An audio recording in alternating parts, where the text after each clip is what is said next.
Hello everyone, welcome to Cashcroft TV. My name is Kaylin Ashcroft. Thank you very much for watching this episode of Ages of Empires, where we will be covering Pharaoh Senusret, the third of the Middle Kingdom of Egypt Empire, and King Yu the Great of the Xia Dynasty Empire. These videos are in the style of the decline and fall of the Roman Empire, this is my 150-year-old volume 1, and I will proceed through all 6 volumes throughout the course of this series. Furthermore, I also recommend this book, Gulag Archipelago. This is volume 2. I previously finished volume 1. They're non-abridged, they're very long, all about the same size, but nonetheless, it's also great historical work on the Soviet Russia. So without further ado, to elaborate on the style, in that it is based on the decline and fall of the Roman Empire. This is we'll focus on the rise and fall of each empire to sort of try to elucidate why an empire might fall today. And furthermore, it's also inspired by the rise and fall of the Third Reich by Scherer.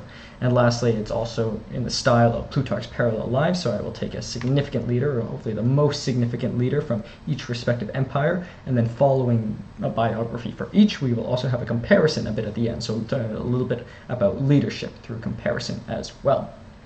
So without further ado, we will begin with Pharaoh Senusret, the third of the Middle Kingdom of Egypt Empire, and then after that we will continue to King Yu, the Great of the Xia Dynasty Empire. So starting with an introduction to the Middle Kingdom of Egypt Empire, or we can call it a saga of ascendancy and decline. So in an introduction, the Middle Kingdom of Egypt, often regarded as a golden age in ancient Egyptian history, spanned from approximately 2055 BCE to 1650 BCE. This era witnessed a resurgence of centralized authority, cultural flourishing, and territorial expansion. However, like all empires, it faced internal challenges and external pressures that eventually led to its decline. This history will trace the arc of the Middle Kingdom from its humble beginnings to its eventual unravelings.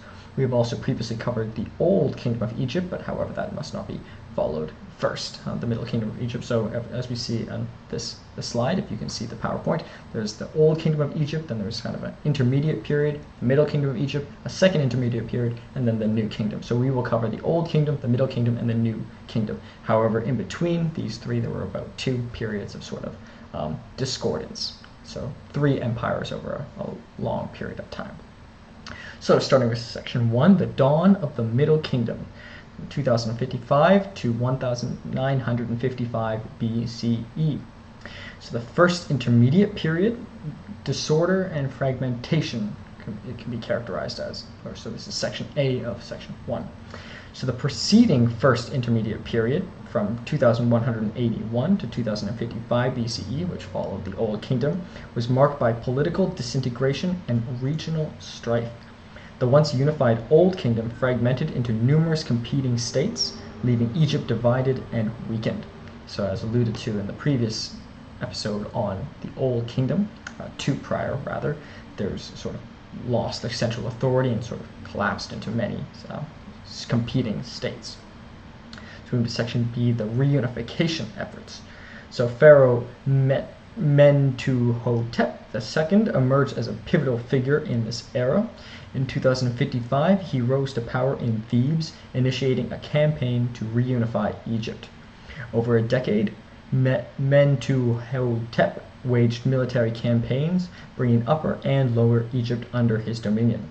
His success marked the inception of the Middle Kingdom. So once the Upper and Lower Kingdom merged due to Mentuhotep, the beginning of the Middle Kingdom of Egypt Empire began.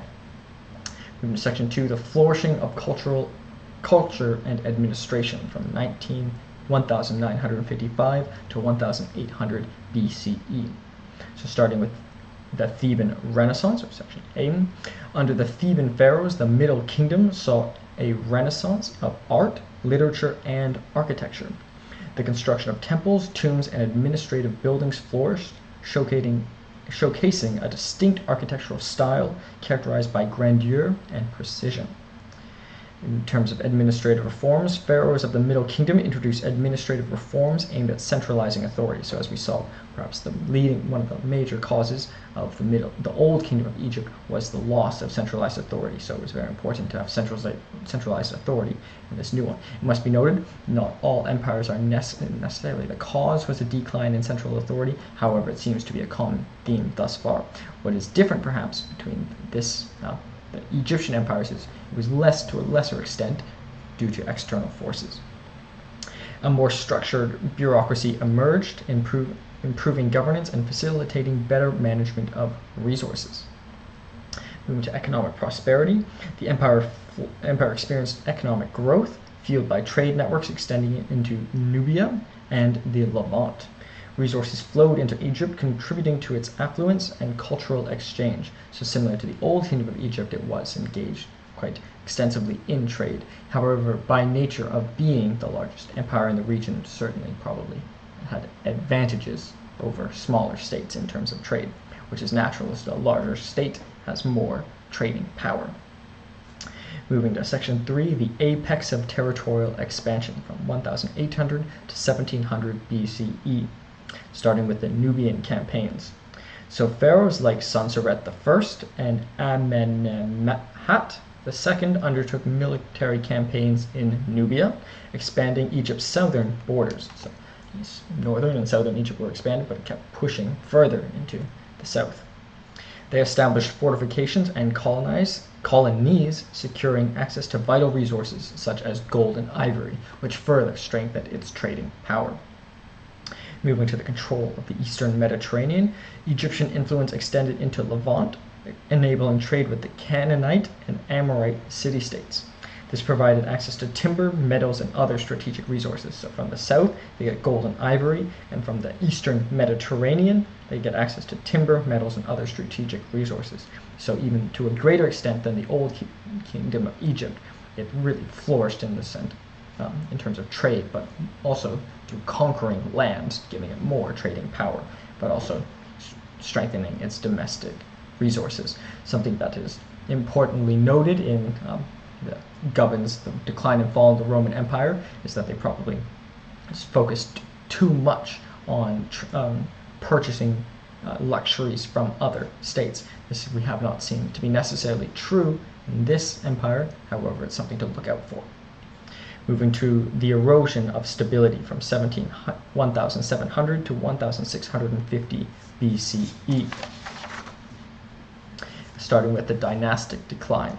So the latter half of the Middle Kingdom witnessed dynastic struggles, leading to a weakened central authority.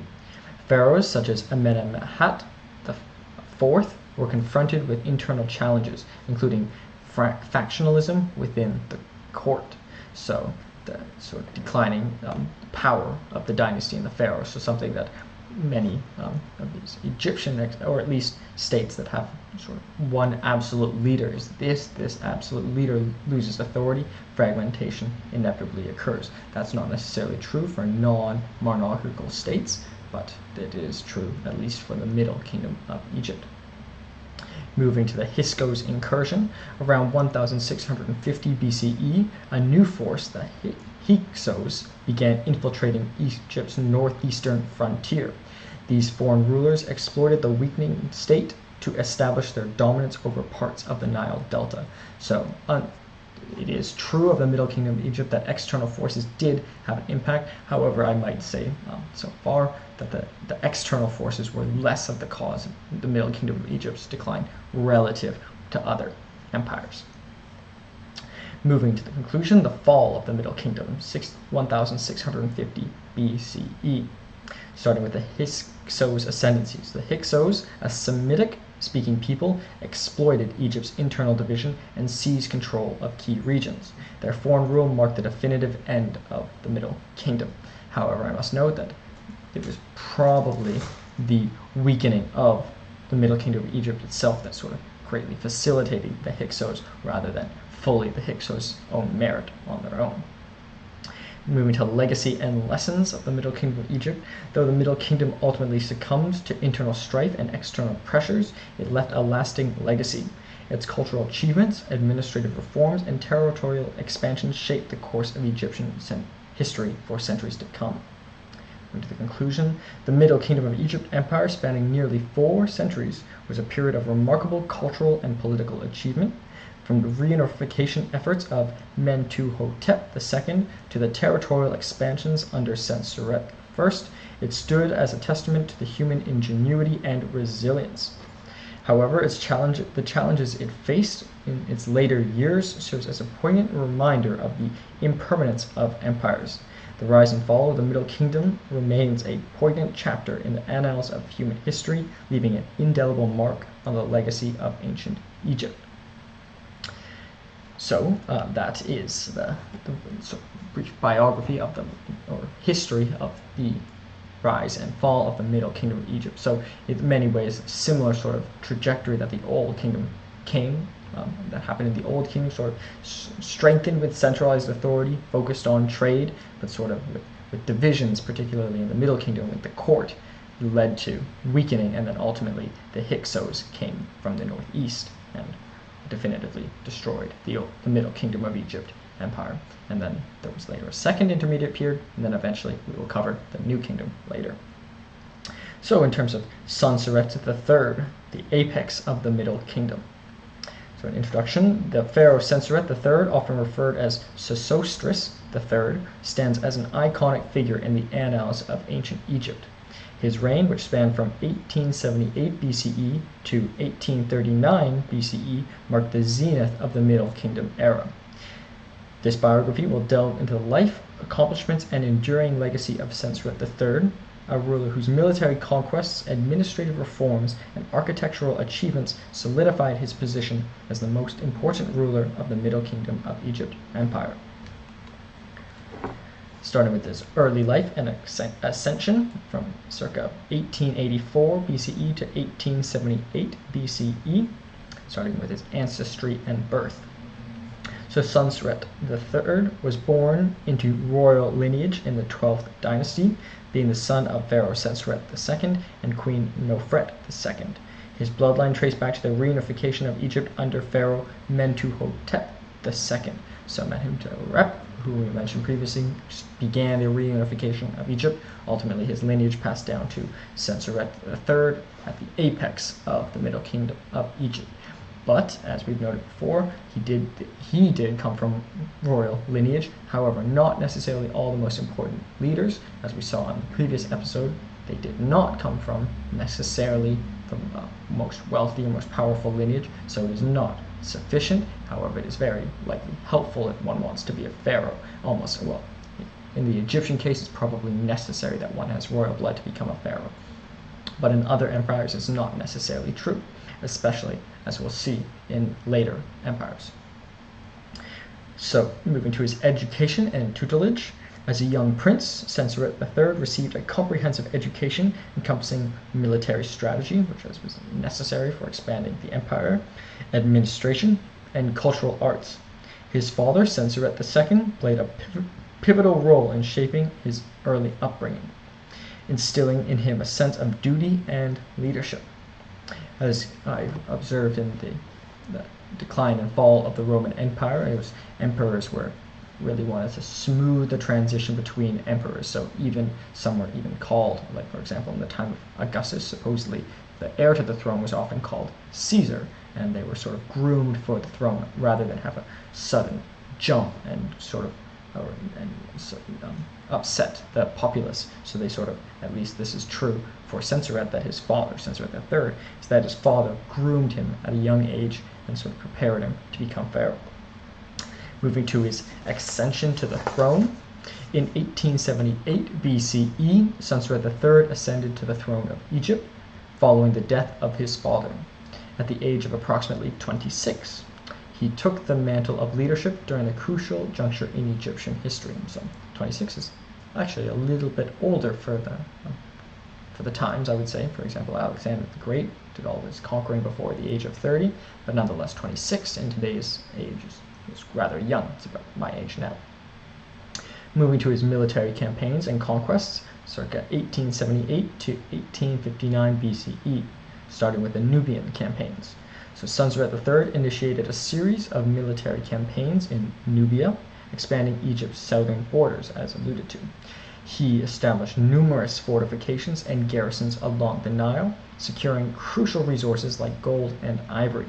His Nubian expeditions solidified Egyptian control over the region.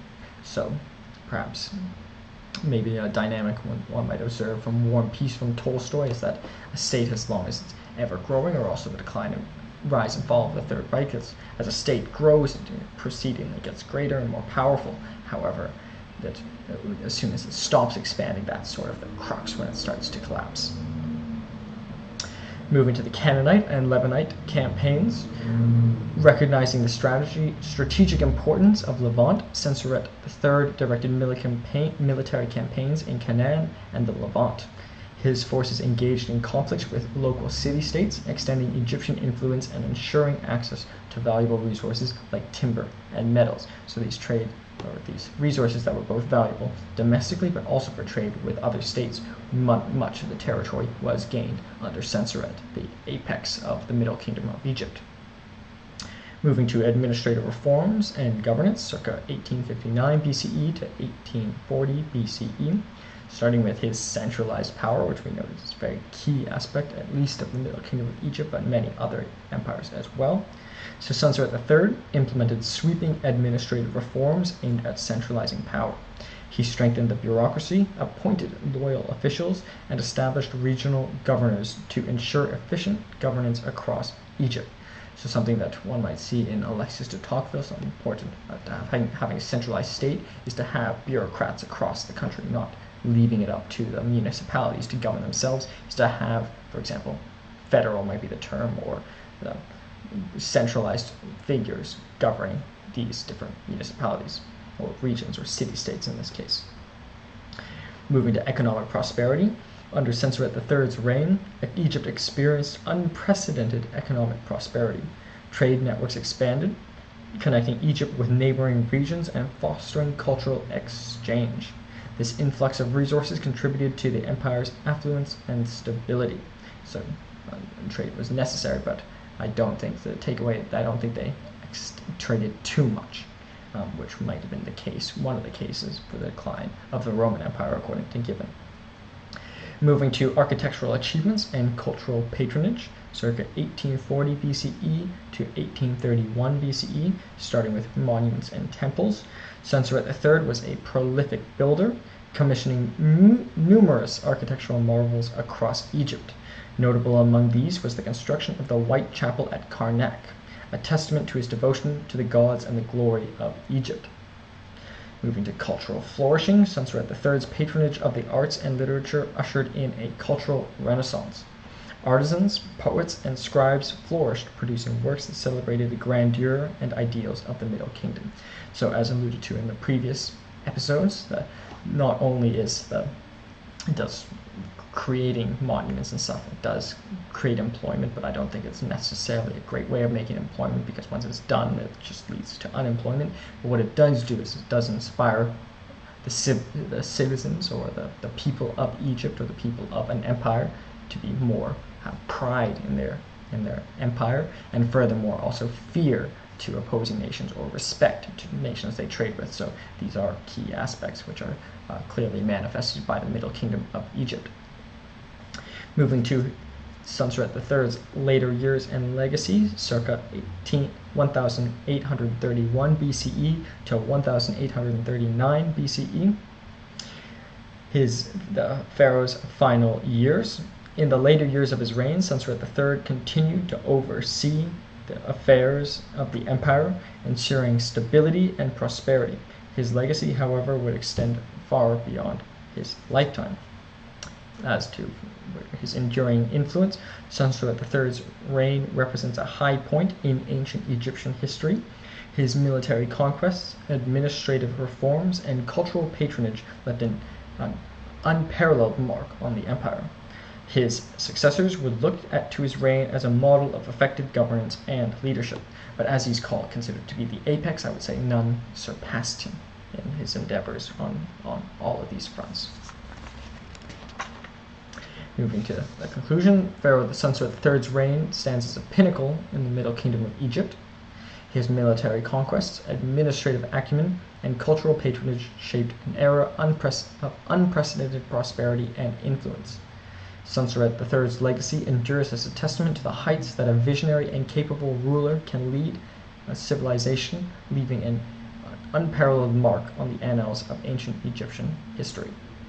So a really great leader. There's the criticism, I don't like to bring it up too much, but Houston Chamberlain, who is a very controversial writer, nonetheless wrote that once you know one pharaoh, you know all of them, because they were absolute monarchs. They were all rather similar, unlike in, for example, a republic or a democracy where there's huge swings, for example, as you might see in countries that have, for example, two parties, or left-wing, right-wing party. There's drastic differences between leaders.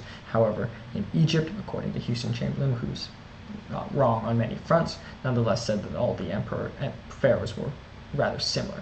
But nonetheless, of these pharaohs in the Middle Kingdom of Egypt, the Pharaoh Senusret III was the apex of its achievements. And one might say there's the Tolstoyan argument that maybe he was just a result of the times, maybe the Egyptian people were just naturally doing well, but I actually prefer the Carlyle on heroes, hero worship, and the heroic in history argument, that it really is that people can make a difference and a leader is not just the product of their environment. So that is the biography of Pharaoh Senusret III and the short history of the rise and fall of the Middle Kingdom of Egypt Empire. We will now discuss the content of the slide before moving on to the Xia Dynasty. So in the top right, we have the map of the Middle Kingdom of Egypt Empire. As we can see, there's Nubia where they started to expand down into the south, where they gained access to gold and ivory. We have also in the top right, the Eastern Mediterranean, where they expanded to get access to timber and other resources, such as in Canaan. But similarly, the Hyksos also came from that direction as well. So perhaps there was some critical war that was fought where the tides turned, as one might see in a parallel in War and Peace or in history of the Napoleon, in that the sort of one war, sort of in Russia, the tides turned and then everything kind of collapsed backwards. And same is also true in World War II and the rise and fall of the Third Reich with Stalingrad. That's and then below that we have the Valley of Kings. So the Valley of Kings was a work in progress between the 18th and the 12th dynasty. However, because the Middle Kingdom of Egypt finished with covered the 12th dynasty, therefore it was completed under the Middle Kingdom of Egypt. So that's in Luxor or someplace I'd really like to go. To the left of that, we have an image, and then below that is slightly a recreated image of a group of West Asiatic people entering Egypt from the tomb of the 12th dynasty official. So that's sort of showing the invasions, perhaps, of the Hyksos or some other peoples. Above that, we have Mentuhotep II in the temple of Deir el-Bahari, who was one of the leading figures in the founding of the Middle Kingdom and the unification of the Middle Kingdom of Egypt, and a relative of Senusret III. In terms of the information, we have the significant leader is Pharaoh Senusret III, Empire, Middle Kingdom of Egypt, period circa 2055 to circa 1650 BCE, million square kilometers, 0.5, million square kilometers, million square miles, 0.19, percent of the world, excluding Antarctica, is 0.37%. So it doesn't sound like a lot, but that is actually a very, very significant amount, especially compared to many of the other empires we'll cover. Capital, it was Thebes in the 11th dynasty. It should be Thebes, not Thebes, pardon me. And Itjawi in the 12th dynasty, pardon me for my pronunciation. Common language was ancient Egyptian, religion ancient Egyptian, and the population was about 1.5 to 2 million, so also really quite large. And that's an estimate. It's impossible to determine exactly, but given the area and given the resources, those are the estimates, which is really quite large as well. Then in the top left, we have an image of image or statue of Pharaoh Senusret III, kind of giving some images of how he might have looked. And then it's also termed the period of reunification, so the Middle Kingdom of Egypt has been called that. And below that we have a timeline, starting with the Old Kingdom of Egypt.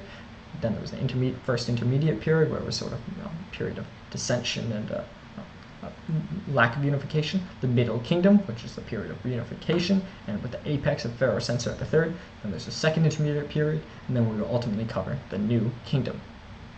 So that is the Pharaoh Senusret and the Middle Kingdom of Egypt Empire. We will now continue to the Xia Dynasty and King Yu the Great.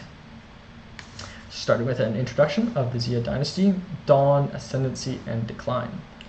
So the Xia Dynasty, traditionally considered the first dynasty of ancient China, is shrouded in legend and archaeological debate. Said to have reigned from approximately 2070 BCE to 1600 BCE, its existence has long fascinated historians. So it's interesting, not to take a side point at all, that its time period overlapped significantly with the Middle Kingdom of Egypt. So I wonder if they even engaged in trade, or if they never even knew about each other. Then this history of the rise and fall of the Xia Dynasty Empire will explore the rise, apex, and ultimate decline of the Xia Dynasty, drawing from both historical texts and modern archaeological discoveries. Starting with the mythical origins and foundings, circa 2070 BCE to 2000 BCE. The legendary sage King Yu. According to the Chinese texts, like the Bamboo Annals and records of the Grand Historian, the Xia Dynasty was founded by King Yu, a legendary figure known for his exceptional engineering feats in flood control. His virtuous rule and successful management of floods earned him the mandate of heaven. Moving to the 3 sovereigns and 5 emperors, the Xia Dynasty is believed to have succeeded a period known as the 3 sovereigns and 5 emperors, a semi-mythical age when various tribal leaders purportedly ruled ancient China. Moving to the consolidation of power, circa 2000 BCE to 1800 BCE, starting with political organization. Xia rulers established a centralized government, which was key in the Middle Kingdom of Egypt as well, and all empires so far, with hereditary monarchy at its core. They appointed officials to oversee various aspects of governance, ranging from agriculture to ritual ceremonies. Moving to economic and cultural development, during this period, ancient China experienced advancements in agriculture, metallurgy, and pottery making. Bronze production and usage in particular played a pivotal role in the Xia society, signifying increasing cultural sophistication. So in this period, 2000 BCE, for example, they already knew how to work with metal and make pots, and significant sophistication in agriculture. Moving to the Xia expansion and cultural exchange, circa 1800 BCE to 1700 BCE. Starting with the expansion into neighboring territories. So Xia rulers expanded their influence beyond their core territories, engaging in diplomatic relations and military campaigns to incorporate neighboring regions into their sphere of influence. So as we also saw with the Middle Kingdom of Egypt, it's sort of necessary to expand into other regions to strengthen the empire. Moving to cultural exchange with neighboring cultures, the Xia dynasty maintained interactions with neighboring cultures, facilitating cultural exchange and the spread of technologies such as bronze-making techniques. So not only is it important to expand to gain resources, but also expand to gain knowledge of technology, or into facilitate cultural exchange, or how to better organize or how to better act even. Moving to the challenges and decline of this Xia dynasty, circa 1700 BCE to 1600 BCE, starting with internal dissent and rebellion. As the dynasty progressed, internal dissent and regional uprisings began to challenge the central authority, so many internal issues. This period saw the emergence of competing power centers and a weakening of Xia's hold on its territories. And then to the rise of the Shang dynasty. Around 1600 BCE, the Shang dynasty, centered in the Yellow River Valley, began to rise in prominence.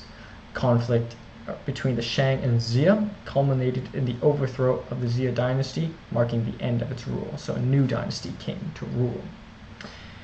Conclusion: the Xia dynasty, though shrouded in myth and controversy, occupies a foundational place in the history of ancient China. King Yu's legendary reign and the dynasty's accomplishments in governance, culture, and expansion laid the groundwork for future Chinese dynasties. Despite its eventual decline at the hands of the rising Shang dynasty, the legacy of the Xia dynasty endures as a testament to the early roots of Chinese civilization. Through the lens of history, it provides a fascinating glimpse into the formative years of civilization that would go on to shape the course of world history. So as noted also by Houston Chamberlain, once again a very controversial topic, and don't necessarily believe everything he says, but he does note that there is something particularly important about the first, and in this he notes, for example, Homer, he not only created probably the Iliad and the Odyssey, probably perhaps the greatest epic poems of all time, but the fact that he was first shows a singular amount of genius. So at least from King Yu and the Xia dynasty, by being the first, supposedly the first Chinese dynasty, sort of set the tone for all the other later dynasties. Even though the Shang ultimately outperformed it, it was sort of perhaps took many of the ideas from the Xia dynasty. It is possible, however, that there was another dynasty before that we do not know of. So, moving to a biography of Yu the Great, founder and visionary of the Xia dynasty. Starting with an introduction, Yu the Great, also known as Da Yu, occupies a legendary status in Chinese history as the founder of the Xia dynasty. His extraordinary achievements in flood control and virtuous rule are celebrated in ancient Chinese texts and continue to inspire generations, and I might add, inspired other dynasties as well. This biography will aim to explore the life, accomplishments, and enduring legacy of Yu the Great, a figure whose contributions laid the foundation for the Xia dynasty and the subsequent history of ancient China. Starting with his early life and ascension, circa the 21st century BCE. Starting with his birth and lineage, as we did previously, and in all other forms. Yu was born in the 21st century BCE into a reign known as the Xia Heartland, possibly in the area of modern-day Henan province. He hailed from noble lineage, as we saw with Senusret III, but not necessarily sufficient to make one leader of a dynasty. So, being the first leader of the dynasty, despite having noble lineage, he still had significant achievement beyond his lineage, with his father being Gun, a legendary figure in his own right. Moving to the legendary Great Flood. One of the defining events in Yu's early life was the Great Flood, a catastrophic deluge that devastated ancient China. Legend has it that Yu's father Gun attempted to control the flood but failed, leading to his tragic death. This event set the stage for Yu's eventual ascent to power. So, when a younger age, he saw his father died in a flood, so sort of maybe inspired him to be interested in flood control and to save others' lives where he couldn't save his father's. Moving to his engineering feats and the conquest of the waters, circa the 21st century BCE, starting with the grand scale of the project. Yu undertook an unprecedented engineering project to control the floodwaters. His approach involved constructing channels, canals, and levees, allowing the floodwaters to be redirected and drained. So maybe something that's particularly great about Yu the Great. There are other leaders who have been called Yu the Great, but even on Yu the Great's Wikipedia page it is Yu the Great, so I have kept the Great in, where I won't necessarily keep the titles for others unless it's probably the most known form.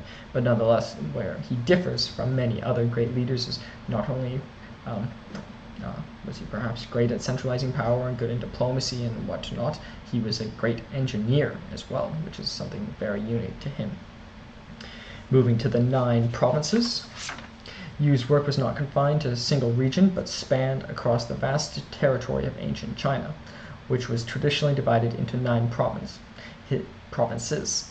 His efforts to establish an effective system of flood control earned him admiration and respect throughout the land. So it wasn't necessarily that he forced his control over them all. He was admired by all the 9 provinces. Moving to his ascension to the throne and the founding of the Xia Dynasty, circa the 21st century BCE, starting with Shun's successor. After successfully completing the monumental task of flood control, Yu earned the trust and admiration of the Celestial Emperor Shun. Upon Shun's passing, Yu ascended to the throne, becoming the ruler of ancient China. So it must be noted he was not actually a direct descendant of Shun.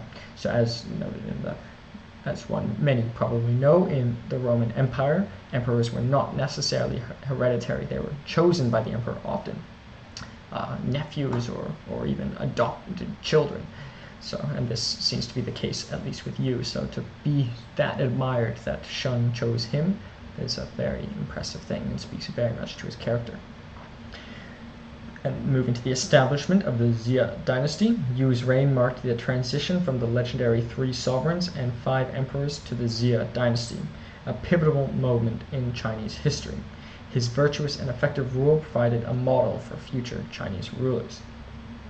Moving to governance and legacy, circa the 21st century BCE, starting with his administrative reforms, Yu is credited with instituting a series of administrative reforms aimed at maintaining stability and ensuring efficient governance. He implemented policies to promote agriculture, regulated land use, and established a system of taxation. So this is a very system of taxation, perhaps.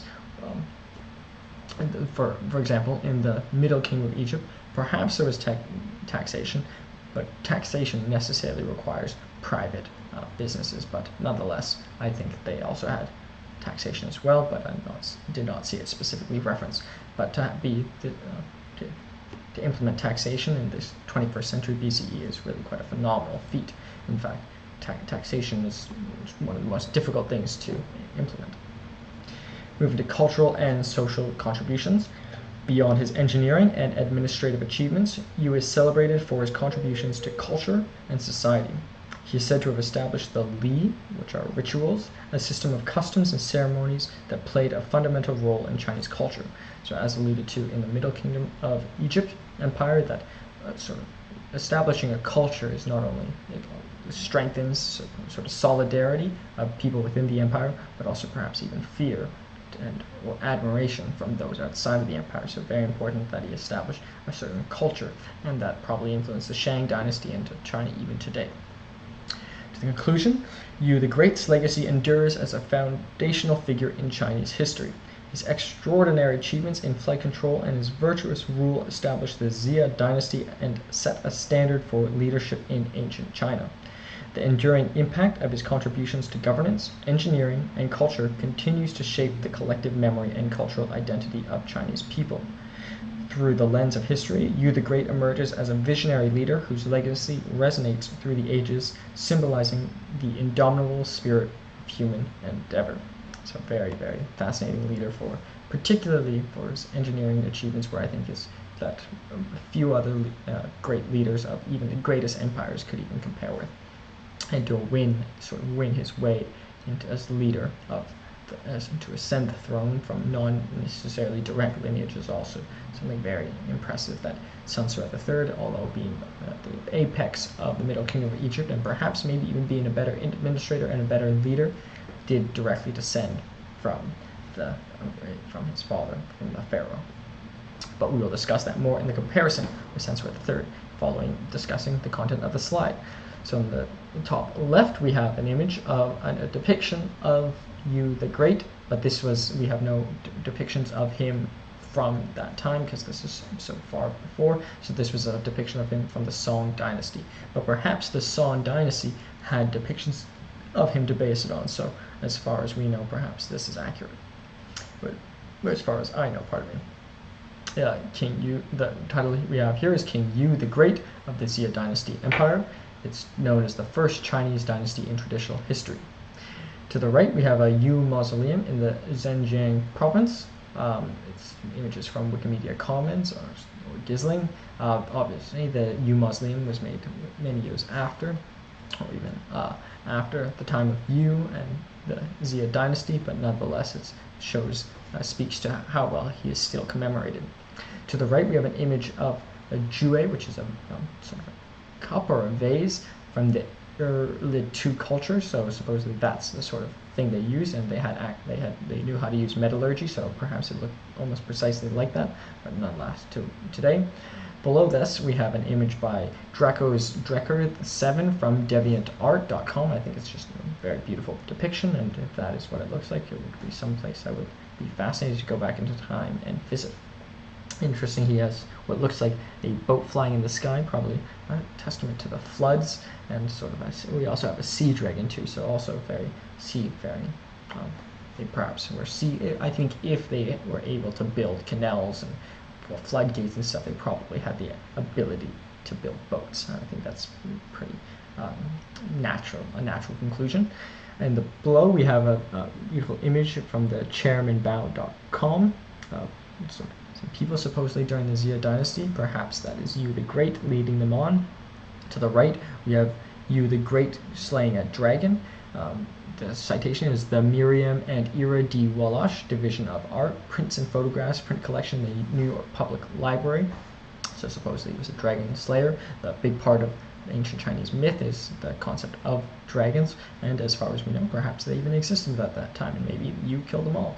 But I'm not aware of a dragon today, but it's very possible. There's also, I'd be interested to know, Graham Hancock, a man I very much admire. He's an investigative journalist. He sort of connects many of these myths to the flood, so perhaps there's some connection there, and someday I'd like to meet Graham Hancock. If anyone knows him, I would like to be I'd be grateful if you could connect us. And in the top right we have a map of supposedly the green areas where the Xia Dynasty was located specifically, but it expanded also over 9 provinces as well. To the left of that we have the full lineage of the Xia Dynasty, starting with Yu the Great, moving to Qi, moving to his children, Tai Kang, but the one who carried the throne was Zong Kang, who passed on to Xiang, pardon me for my pronunciation, to Shao Kang, to Zhu, to Hui, to Mang, to Zi, to Bujiang, and Jiang is his children, to Hongjia and Jin, down to Gao, Fa, and Jie, who was the last before the Shang Dynasty took over. In terms of the figures we have here, significant leader, King Yu the Great, Empire, Xia Dynasty, period circa 2070 to circa 1600 BCE, million square kilometers, 0.45, so very large and very close in size to the size of the Middle Kingdom of Egypt. So, and this is really quite large, whereas many other empires, even very powerful ones, didn't necessarily control this much landmass. That translates to million square miles is 0.17, and percent of the world excluding Antarctica would be 0.33%. The capital was Anyi or Yangcheng under Yu the Great, to Zhenzhen under Tai Kang, and Shangqi under Xiang of Xia. Government was a monarchy.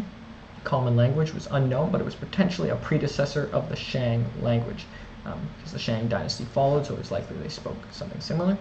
And religion is unknown, but potentially animistic or polytheistic. So animistic is sort of applying life to certain things, so like maybe something sacred tree or something, or polytheistic, maybe they had many gods. And perhaps the dragon was one of their gods, I might hypothesize. Population, hundreds of thousands to a few million, so perhaps it was smaller than the Middle Kingdom of Egypt, or perhaps it was close to, or maybe even larger than the Middle Kingdom of Egypt, but pretty large.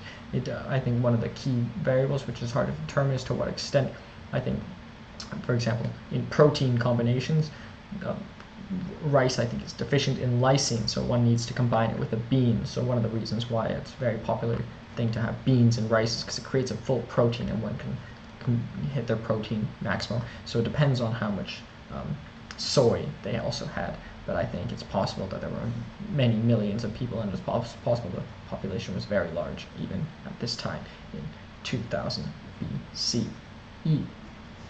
So that is the King Yu the Great, and a brief history of the rise and fall of the Xia Dynasty as far as the information we have of today.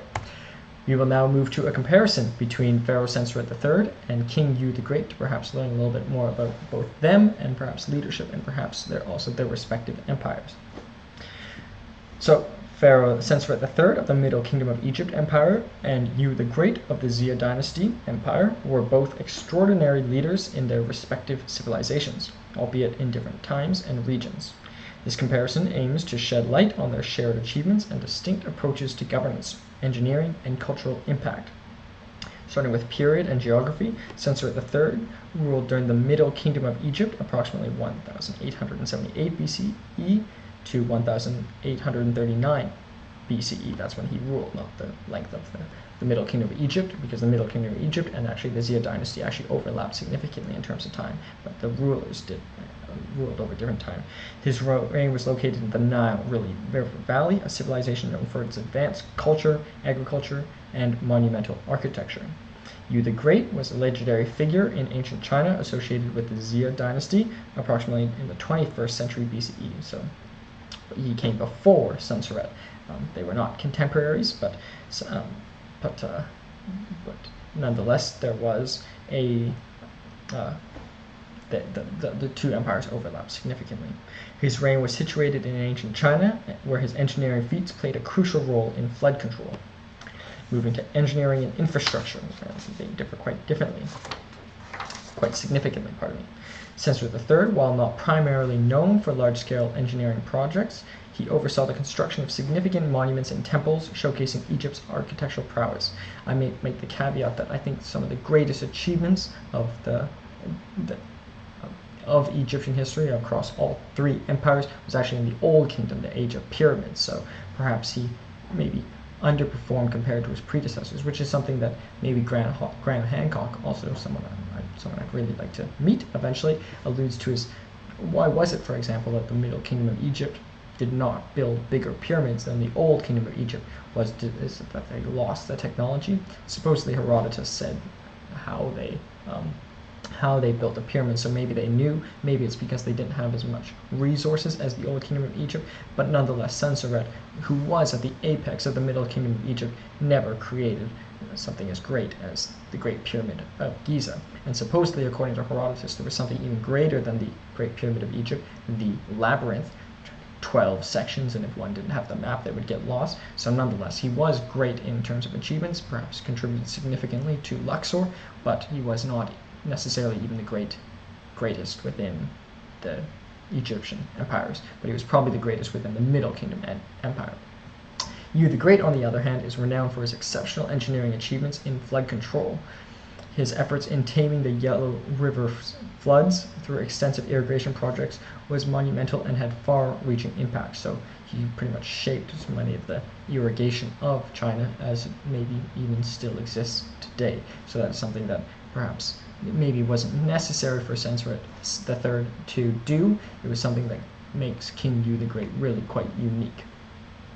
Moving to flood control, Senusret III, while not known for flood control projects, Senusret III's reign benefited from the natural flood cycle of the Nile, which provided fertile soil for agriculture and was central to Egyptian prosperity. So perhaps they already naturally had it, so didn't need it, whereas King Yu's actions came from necessity.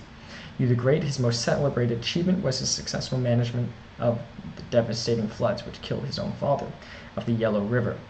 Though through extensive engineering, he harnessed the river's power for the benefit of the people, and even probably earned himself ascension to the throne under Shun. Moving to administrative reforms, starting with Senusret III, he implemented administrative reforms to centralize power, strengthen the bureaucracy, and ensure efficient governance. This included appointing loyal officials and regional governors. Whereas Yu the Great, significant administrative reforms may not be extensively documented, but his successful flood control projects required a well-organized and coordinated effort, suggesting a sophisticated administrative system.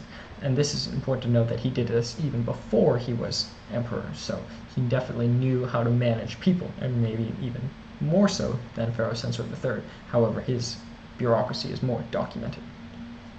Moving to military campaigns, Senusret III launched successful military campaigns expanding Egypt's territory and securing vital resources in the regions like Namibia and Levant, so expanding both south and northeast. The northeast is where they ultimately collapsed by the Hyksos, but not under Senusret's rule. He was largely, and almost as far as I know, successful over the long run.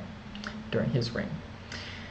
As for Yu the Great, while primarily known for his engineering feats, was also associated with military achievements, particularly in consolidating the rule and ensuring the stability of the Xia Empire, uniting the 9 provinces. So, to what extent this was done through force or through admiration is up to debate, but nonetheless, if we would put them head to head, I would say maybe Senusret engaged in more warfare. Senusret III engaged in more warfare than King Yu. But nonetheless, they both. But that doesn't necessarily mean that King Yu would, if they went head to head in a war, who knows who might win. But I think Senusret III, Pharaoh Senusret III, we have more evidence of him engaging in more successful battles. As for their legacy and cultural impact, Senusret III's reign is remembered as a high point in ancient Egyptian history. His cultural patronage, military conquest, and administrative reforms left a lasting mark on the empire. However, he was at the apex, so no one after him in the Middle Kingdom seemed to surpass him. As for Yu the Great, Yu's legacy is deeply ingrained in Chinese history and culture. His feats in flood control and his virtuous rule symbolize the ideal of a wise and benevolent ruler, influencing Chinese cultural narratives for centuries. So that's sort of a slightly different narrative, whereas Pharaoh Senusret III might be seen as more of a conqueror and a centralizer, whereas Yu the Great is a bit more of a perhaps maybe an intellectual or an engineer, but also wise and benevolent leader. So a little bit different in terms of their lasting legacy and cultural impact. And maybe that's why, maybe after Pharaoh Senusret III, maybe they got too obsessed with war, and that maybe that's why they ultimately got defeated by the Hyksos. Or maybe they weren't fighting hard enough, who knows. Moving to unification efforts, Senusret III, starting with Senusret III, he played a pivotal role in consolidating power and reunifying Upper and Lower Egypt after a period of fragmentation. Whereas for Yu the Great, while not a unifier in a political sense, Yu's engineering projects had a unifying effect on ancient China, benefiting a vast region of the country. So not sort of forcefully or unifying, but through admiration unifying. So as I noted, from the cultural perspective, one might want to join a country because they see that there's great achievements, there are great pyramids, or otherwise they could be forced. So there's the carrot or the stick. And thus, Senusret III and Yu the Great were both visionary leaders who left unparalleled marks on the history of their respective civilizations or empires. While their methods and contexts differed, they both exemplify the qualities of effective leadership, engineering prowess, and the ability to shape the destiny of a nation. Their legacies continue to inspire and resonate in the cultural narratives of Egypt and China to this day.